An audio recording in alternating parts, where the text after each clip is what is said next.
Very me, Annie here. First thing, I apologize for the black and white video. I'm trying something because one of the reasons why I haven't been as present on YouTube is the time it takes for me where we live now to set up a camera and get where there's light, download, edit, upload. Just don't have the time in my life. But I'm missing out on some wonderful conversations that I would like to be part of. I do have a webcam. It has problems because the only place that I can record is underneath a fluorescent light, the only bright light in our house when there's not good sunlight, and today is overcast. And it actually records me yellow. Not my best look. So I'm going to try recording using my video cam on my laptop, which means anytime I want to, I can yak at you, and I'll turn it to black and white. So I'm going to be the strange person on YouTube with the black and white videos that show up every now and then. This video is about our discussions we are having. Very interesting discussions with a lot of interesting insights and thoughts from our community members on the topic of whatever being a true pagan is, and whether it does or does not require a paradigm shift in order to become whatever the appropriate paradigm is for paganism. I'm going to link you below to Terra Incognito's video. It's the one that had me thinking I want to join in the discussion. And one of the reasons is it was an interesting discussion on pagan perspective, where it was the topic for this past week. But I found that where Tara took it, by taking the time to reach out to someone who'd commented on one of those videos and really kind of get into more of a discussion about it, really gave me reasons to stop and think. I like where she ended up on this, which is lots of things to consider, the appreciation that we will have varying viewpoints on this, and that indeed it's a chance to have an interesting discussion amongst ourselves.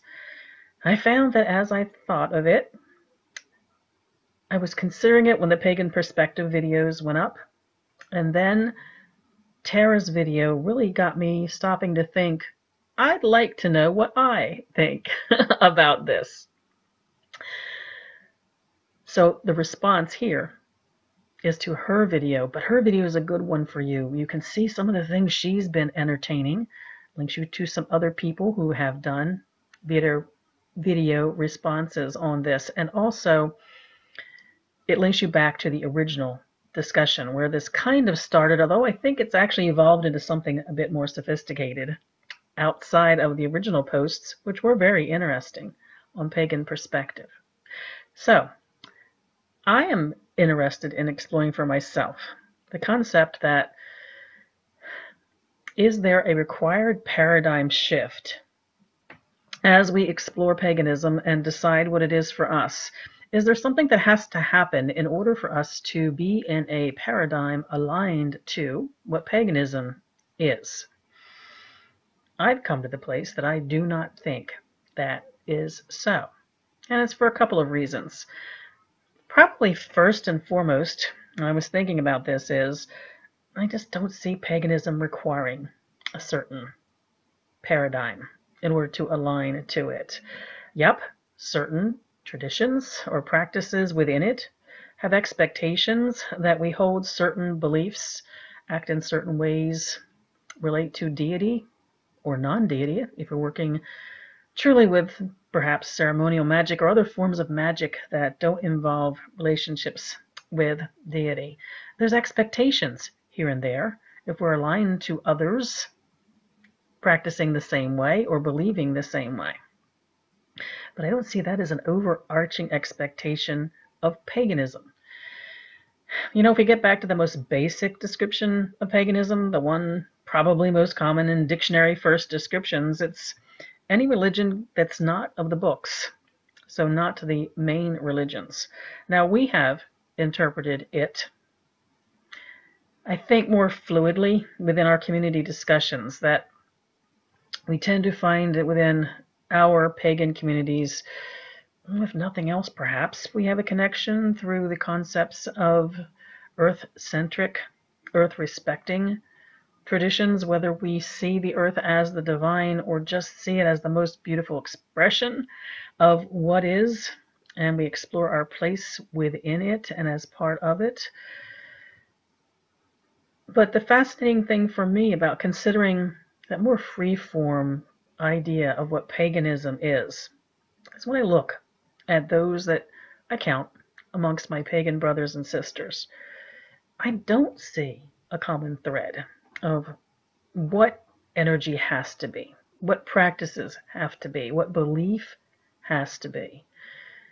The person that Tara had the interesting exchange of emails, actually, rather than a conversation, about the possibility of a paradigm shift that releases us from some concept that we may have had, perhaps with the religions of our family, if we were Christian, or any of the other religions of the book, where there is an expectation of God as out there, something that we don't have a personal connection to, maybe a lot of respect, maybe a feeling of love, maybe a feeling of being able to have a conversation, but only to a limited extent. The conversation is often one of petition or asking or hoping, sometimes even fearing. And there is a thought that perhaps the paradigm shift we might have to take in order to become a pagan is a release of that relationship to deity. There is an embrace, perhaps, of the concept of deity being totally accessible, whether we see it as the energy of the world around us or as some sense of the gods, that we can have that personal, intimate conversation with, one of trust. I'm not so sure I agree with that when it comes to paganism in general. I've been in the community now for 40 years or so, and I have seen within the community amazing people with a depth of relationship, each to their gods, that is completely unique. Some of those relationships are very much like some of the ones I experienced before I explored anything other than religions of the book, which is that it's a separate, sentient sense of wisdom or creation or possibility. Yes, also present in the world around us, but in the conversations that we have with them, some of us can have those conversations in the way we are in the world and experience it. Some of us also reach out to something which is separate from, not so different in some ways, from the paradigms of religion and spirituality and even practice that we had before we considered alternative spiritual experiences. There seems to be a difference in approach, one of trust, one of the accessibility of our gods, but even within our pagan communities, I have known people who have a relationship to certain gods when they honor many or more than one, that some of their gods do ask for entreaty, a certain kind of respect, almost a tentative kind of approach. Not saying that is what it is for me, but I don't think that we can say there is a paradigm that is the pagan paradigm. I think it's so different for each of us. Some of us will bring to explorations of what might be in a new sense when it comes to energy and magic and the belief in the divinity or specific gods or even just gods within everything around us. We will bring some leftovers from whatever was our practice before we explored a new way for ourselves. And my theory is, if it's intentional, if we look at what we've experienced, let's say up until we decide to explore this new way of being, a lot of us here, raised this way, we kind of discovered it, stumbled upon it on our own. If we stop at a certain point and consider what did ring true from our earlier years, our experience of God, community, of religion, practice, even ritual, whatever it was that led us up to exploring something new. We decide what did resonate with us and we bring it forward. It's so different, though, from person to person.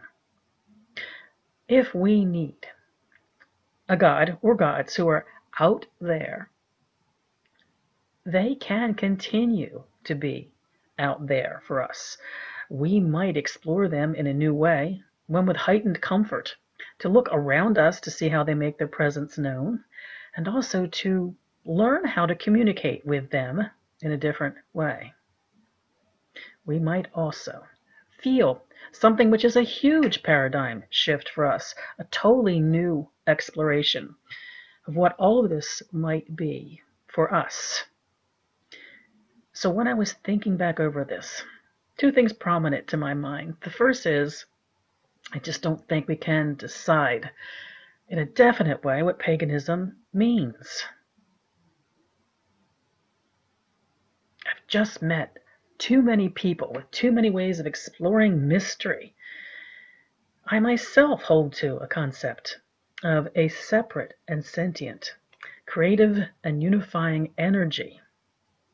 I reach out to my gods, not just around me, in what they have created, in the energy which is around me. Yes, that is them. I am them in my own spiritual view. But in my case, while I didn't hold on to a paradigm from an earlier time in my life, I didn't really have a religious upbringing and didn't have to decide in a way what to take and what to leave. But especially those of us who have been brought up in religions where we were told something was, we can kind of forget that we also experienced what something was. I don't think there's something as dramatic as a paradigm shift. That's the second thing that mattered to me out of this conversation. I thought, how do I feel about it? The first thing was, I just can't see defining paganism that specifically. Second thing is, some of us will make astounding and dramatic paradigm shifts. They'll come over us in a moment of thunder and lightning and storm and chaos, and we are reborn from them. Some of us will go in search of them. It takes a special kind of courage, I think. Some of us, it's not so much a paradigm shift as it is a quiet sense of hanging on to what matters, maybe exploring it in another way, and moving away from what does not. Yeah, for some, it's a paradigm shift that is huge and amazing. It can feel like a chasm you have to leap over to get to the other side. I don't think that's a given, though. I've had my moments of paradigm shift, especially, I would say, for myself in my relationship to the God of the Wicca. There was just enough hungover left over from my childhood years in Christianity that had me confused about what he might be. I'm very lucky because I didn't have a negative impression of what the male divine might be. I just didn't have a sense of what he could be at all. He was way too mysterious. So I had a huge paradigm shift in opening up and trusting and having that personal, intimate conversation with him that I had come to have so easily with Goddess. I think we each have those huge moments here and there along the way. We plan for them sometimes, we go in search of them sometimes, and we are totally caught off guard by them sometimes. So the drama in the consideration of a paradigm shift from this to that, I think it's out there in small moments and large ones. But I don't think there is a paradigm shift. That there is an expectation of what the paradigm needs to be when it's all done. I think we're all exploring every moment what that is for us. That includes what we bring with us, what we leave behind us, what we embrace, and then what we open ourselves up to. There's my thoughts on this whole paradigm shifting and what a true pagan might be. I don't even know what I'm going to call this video in light of this. I just think that I've come to some sense of how this feels for me. And I really am enjoying watching everyone's videos on this particular subject because it's personal and it is a chance to express what something is for each of us, and it will be absolutely true. We are going to taste and feel and witness a little bit of each other's truth in these conversations. And that truth for each of us is absolute. I wish you all mirth and reverence. Mary Part.